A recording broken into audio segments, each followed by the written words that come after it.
오늘은 그 한국은행 보도 참고 자료로 시작을 하겠는데요. 코로나19가 주요국 화폐 수요에 미치는 영향은 영향 및 시사점이라는 그 보도 자료입니다. 우리나라뿐만 아니라 대부분의 주요 국가에서는 코로나19의 영향으로 비대면 소비 및 결제가 증가하는 가운데 현금 수요는 오히려 증가하는 모습을 보이고 있다. 비대면이라 현금을 쓸 게 오히려 좀 줄어들 것 같은데도 불구하고 현금 수요가 늘어나고 있다는 거죠. 그래서 이제 보시면 우리나라 같은 경우는 요 두 가는 환수율이에요. 그러니까 한국은행으로 다시 통화가 돌아오는 거죠. 그 애는 떨어지고 있고, 이거는 발행 잔액이거든요. 발행 잔액은 늘어나고 있어요. 그러니까 발행 잔액은 퍼센테이지로 증가율이고 환수율은 이제 100% 환수됐느냐 이 얘기거든요. 그래서 이제 환수율은 떨어지고 있고 발행 잔액은 증가하고 있으니까 시중에서 돌아다니고 있는 이 통화, 그러니까 우리가 종이돈 쉽게 생각하면 되겠죠. 그게 늘어난다는 뜻입니다. 그리고 주로 이제 고액권 중심으로. 왜냐하면 집에 보유를 해야 되니까 10,000원짜리를 뭐 5장 보유하는 것보다 5만원짜리 한 장 보유하는 게 쉽죠. 그래서 그렇게 이제 패턴이 일어나고 있는 것 같아요. 그게 우리나라뿐만 아니라 이제 전부 글로벌 국가들 대부분 그렇게 일어나고 있는 부분인데, 그나마 특이한 건 여기 보시면 중국 있죠.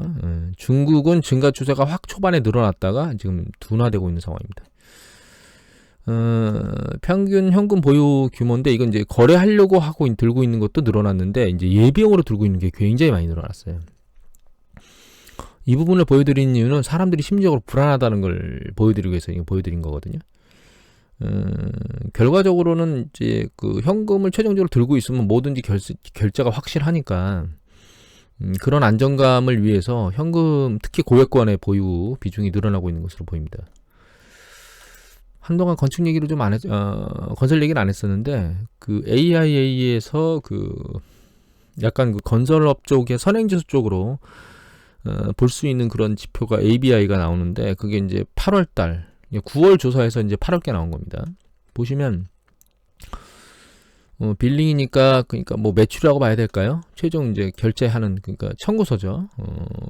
건설업, 이게 이제 설계하는 사람들이 다른 쪽 건설이나 이런 걸 위탁한 사람한테 돈을 받아달라고, 아니 돈 달라고 이렇게 내미는 그런 이제 계산서 전체 누계 금액 정도 된다고 보시면 되는데, 변화가 없어요.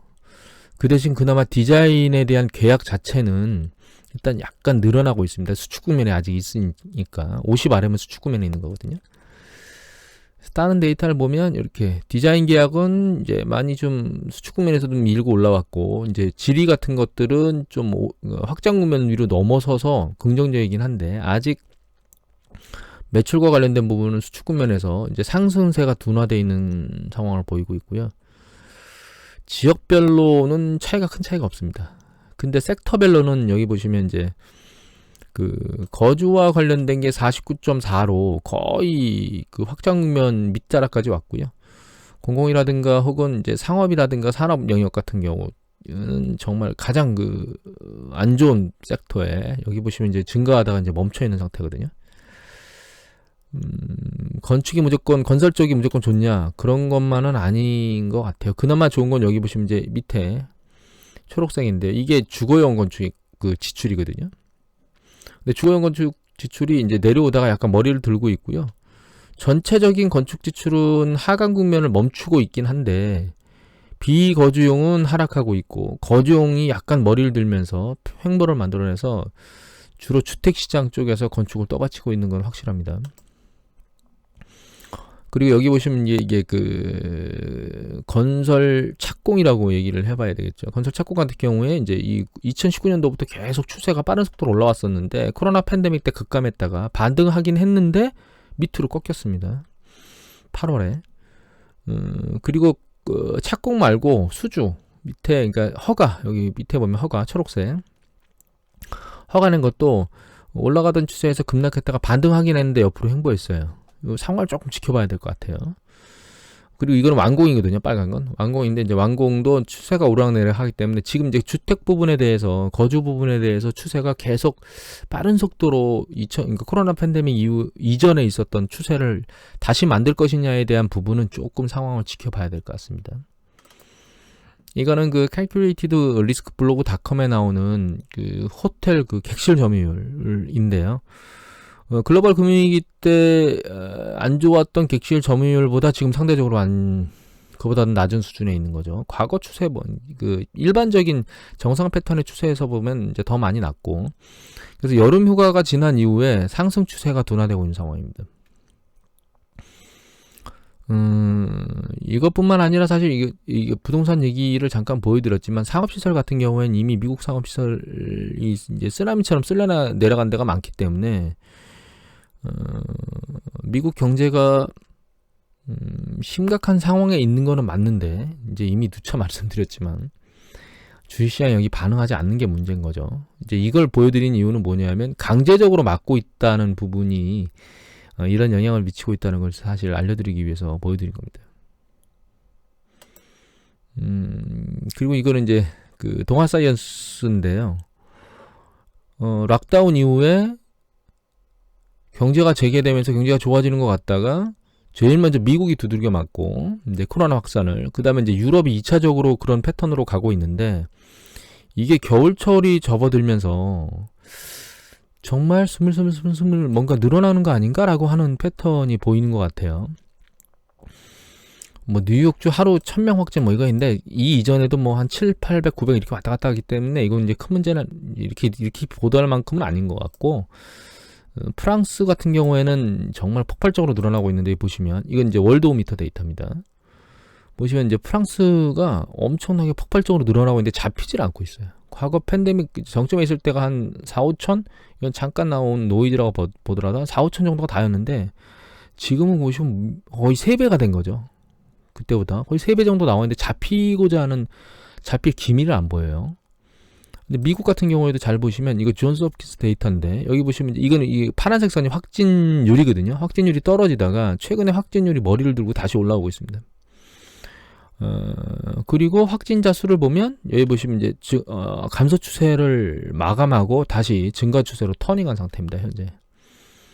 물론 이 데이터를 보면 이렇게 최근에 이 진단자 수가 늘었어요. 지난번에 그 FDA인가요? CDC 쪽인가요? 검진 숫자가 줄어들고 있는 그런 패턴의 얘기를 했다가 그거를 뒤집었잖아요. 그러면서 이제 진단자 수가 늘어났는데, 이 이유 때문이기도 하지만, 이 진단자 수가, 확진자 수가 늘어나는 게 이제 확진율이 늘어나는 부분이 있다는 것은 좀 좋지 않은 패턴대로 움직이고 있는 게 아닌가. 미국도, 이건 이제 미국 CDC입니다. 여기는 그런 패턴으로 움직이고 있는 걸로 보입니다. 사실 코로나가.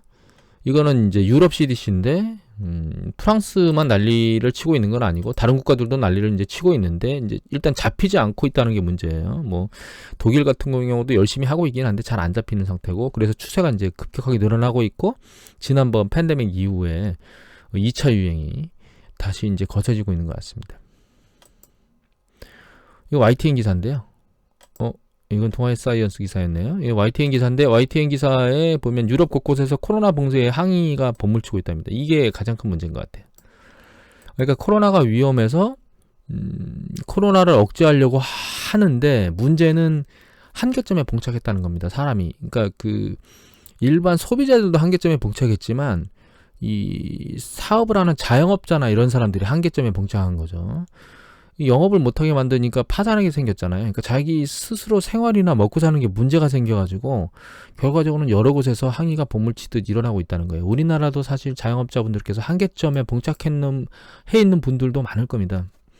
그런 부분을 생각하면 상당히 지금 경제 상황이 어렵고 좋지 않은 상황인데, 중국이 최근 그 독감을 아직 3차 3상이 끝나지도 않았는데도 불구하고 대량으로 접종을 시켰다는 보도들이 나오고 있는데, 여기서 부작용 사례가 보도가 되면 사실 그거 통제할 것 같습니다. 중국 같은 경우엔 제대로 나는지 안 나는지 통제할 것 같은데, 하여튼 그런 부분이 올라오면 그 코로나 백신을 개발해서 뭔가 접종을 시키려고 하는 그런 부분에 악재로 작용할 수도 있다, 이런 생각이 갑자기 들었습니다. 그런 생각이 들었고요. 아무튼 지금 이제 코로나 통제하기가 어려운 과정인데 가을 겨울 쪽으로 가고 있어서 좀 조심해야 되는 상황이 아닌가, 잘 지켜봐야 될 것 같아요. 한 가지 제가 궁금해하는 건, 사실 중국이 진짜 코로나가 끝났는지가 사실 전 개인적으로 궁금합니다. 이제 모터쇼까지 열 정도고 연휴에는 6억 명 정도 여행하는데 이제 제재가 없을 정도라고 YTN 보도에서 나왔는데, 과연 이게 진짜 끝났나요? 전 이제 계속 궁금한데, 이것도 YTN이네요. 네이버 쪽에서 검색해서 나온 YTN 쪽 기사인데, 이제 교내 같은 중국 대학생이 3,700만 명이 나가게 해달라고 비명을 지르는 그러니까 동영상 플레이버 막 뭐 소리를 치거든요. 두 가지 놀랐는데, 한 가지는 대학생만 3,700만이랍니다. 와, 우리나라 인구 한 80% 정도가 대학생이에요. 이 인구들도 다 나가지 못하도록 막는 중국 당국도 대단하다. 기숙사에서 이제 못 나가게 막는 거죠. 참 엄청납니다. 이런 과정을 통해서 통제를 잘 하고 있긴 한데, 과연 이게 무한정 통제가 가능할 것인가라고 하는 부분이 전 개인적으로 좀 의문사항입니다. 뭐 이런 상황, 이런 과정 중에서 미국의 그 고용과 관련된 지표는 이게 이제 신규 실업선언 청구 건수가 급격히 감소하다가 80만 대에서 옆으로 횡보하고 있죠. 그리고 이거 ISM 제조업 지수거든요. 제조업 지수는 이 제조업 관련된 거는 보시면 54에서 56으로 크게 튀었는데, 확장 국면에서 아직 고용 측면을 보면 수축 국면에 있어요. 그 다음에 제조업뿐만 아니라 이거 서비스업이거든요. ISM 서비스업인데 이것도 58에서 56 약간 줄긴 했지만, 그렇지만 그 확장 국면에 있는 반면에 그 고용 부분은 아직 수축 국면에 있는 상황입니다. 그러니까 락다운 이후에 경제가 좋아지는 것처럼, 재개 후에 좋아지는 것처럼 뭐 제조든 서비스업이든 그렇게 보이긴 보이는데, 고용 측면이 일정 수준 강제로 막았던 것이 다시 경제가 재개되면서 출근할 수 있도록 만들어지긴 했지만, 상당히 많은 부분은 실업에 시달리고 있다는 얘기거든요. 이거 그냥 느낌이 아니고 매주 80만 명이 넘는 사람이 나 해고됐어요, 실업수당 받아야 돼요 라고 신청을 한다는 거거든요. 엄청난 숫자죠. 80만 명이면. 이 숫자가 직전에 그 코로나 터지기 전에 있었던 숫자 중에 가장 높았던 시기가 언제냐면 IT 버블 붕괴 때 가장 경기 수축이 심했던 그때 일어났던 게 한 69만 70만 약간 안 됐었거든요. 그러니까 가장 그때 수준에 있는 것보다 높은 수준에서 매주 실업이 발생하고 있다는 거고, 이제 문제는 이게 옆으로 기고 있다는 뜻이, 기고 있는 게 문제인 거죠. 거기다가 코로나의 가을 겨울 독감하고 맞물린 유행이 이제 폭발적으로 일어나게 되면 결과적으로 봉쇄는 심화될 거고, 이 부분이 악화되는 과정으로 가지 않을까. 그리고 이 데이터 말고 제가 PUA라고 해서 데이터를 보여드린 적이 있죠. 그 데이터는 아직 이제 갱신된 게 안 나와서 안 보여드렸는데, 원래 실업상을 청구할 수 없는 사람인데 이번에 이제 팬데믹 때문에 청구할 수 있도록 만들어준 그 영역까지 포함하게 되면 지금 100만이 넘거든요. 그러니까 결코 매주 적지 않은 숫자들이, 자영업자는 이제 파산하거나 이런 과정이 들어가 있고, 뭐 그거 이외에 여러 가지 고용된 사람들도 실업에 몰리고 있다, 이렇게 생각을 하면 경제가 빠른 속도로 못 올라갈 것이다, 이런 부분은 피해갈 수 없는 것 같아요. 그리고 더 거기다가 이제 사업주들이 고용에 대해서 상대적으로 긍정적인 패턴은 아직까지 안 가고 있다라고 하는 부분도 중요한 이슈 중에 하나라고 보고요. 이거는 그 뉴욕 연준에서 노동시장 관련해서 이제 근로자들이나 이런 사람들한테 서베이를 하는 건데, 뭐 현재 상황 겪는 거는 뭐 안 좋다고 나오고 있고요.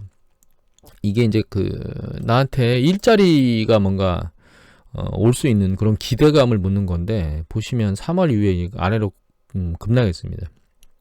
그러니까 향후 한 4개월 내에 나한테 잡오퍼가 있겠느냐라고 물어봤는데, 아니, 있을 것이다라고 생각하는 사람이 밑으로 뚝 떨어졌어요. 그만큼 일자리를 구하려고 하는 사람조차도 심리적으로 안 좋다는 뜻입니다. 종합해보면 사실 미국 경제 상황은 굉장히 안 좋은 게 맞고, 곧 그 지금 가을 겨울에 접어들면서 북반구 쪽에 있는 국가들이 코로나 때문에 혹은 독감 때문에 그 두 가지 때문에 그 고통받을 가능성이 상당히 높아지고 있는 게 점진적으로 보이고 있거든요. 그리고 그로 인해서 좀 더 강력한 어떤 봉쇄라든가 사람의 활동을 억제하는 부분들이 강해질 것 같아요. 거기에 미국 같은 경우에는 지금 대선에 혼란스러움이 있고, 트럼프는 또 그 대선을 불복하려고 작업을 하고 있죠. 밑작업을 하고 있죠. 진보의 대법관이 사망하셨는데 거기에 이제 완전 보수에 대한 대법관을 넣어서, 최종적으로 지금 그 미국의 전문가들이 얘기하는 거는 트럼프가 대선 자체에 대해서 대법에서 판결을 받으려고 계속 불복을 할 거라는 얘기들이 나오고 있습니다.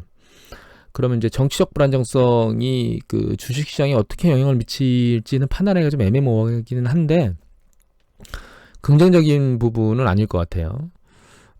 그래서 10월, 11월 뭐 이때까지 시장의 불안정성이 확대될 수 있지 않는가 그런 생각을 지금 하고 있고요.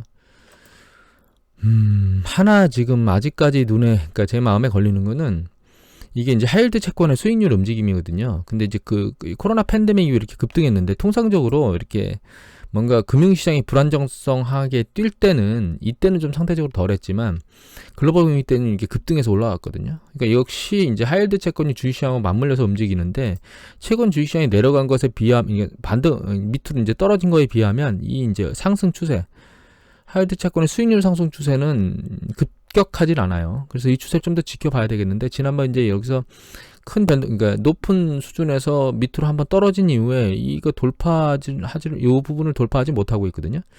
이게 빠른 속도로 올라가면서 이게 이 지점 한 13, 이게 이제 다른데 밑에하고 위하고 다르니까 트리플 C가 채권 수익률이 한 13% 정도를 뚫고 빠르게 올라가면 이게 이제 금융시장에 같이 영향을 받고 있는 그런 시그널이기 때문에 얘가 그 정도까지는 돌파하지 않을까? 최소한 여기까지 못 도달하더라도 라고 하는 부분은 생각을 하고 있고 다만 추세는 지켜봐야 되겠죠. 지금 뭐 주식시장이 생각보다 굉장히 빠른 속도로 내려가고 있진 않아요. 그리고 이제 지난주 마지막에 약간 머리를 들면서 끝나긴 했는데 추세는 지켜봐야 되겠지만 이제 9월 3일에 정점을 찍고 지금 조정이 시작됐거든요. 자, 앞으로 10월 뭐 빨라도 10월 중반 혹은 후반까지는 뭔가 일이 터질 것 같은데 대선에 대한 불복 부분의 불확실성이 주식시장의 조정 국면에 좀 더 많은 영향을 미치지 않을까. 그리고 코로나 팬데믹에 대한 부분의 추세가 좀 더 시장의 불확실성을 야기해서 결과적으로는 백신이나 이런 부분들이 완벽히 전 세계적으로 뭔가 그나마 액션을 취할 수 있는 내년 초반이 되기 전까지 불확실성을 계속 키워갈 수도 있다라고 하는 부분을 생각하면서 시장을 좀 면밀히 모니터링하면서 봐야 되지 않겠는가 이런 생각을 합니다. 오늘의 이것으로 마치도록 하겠습니다.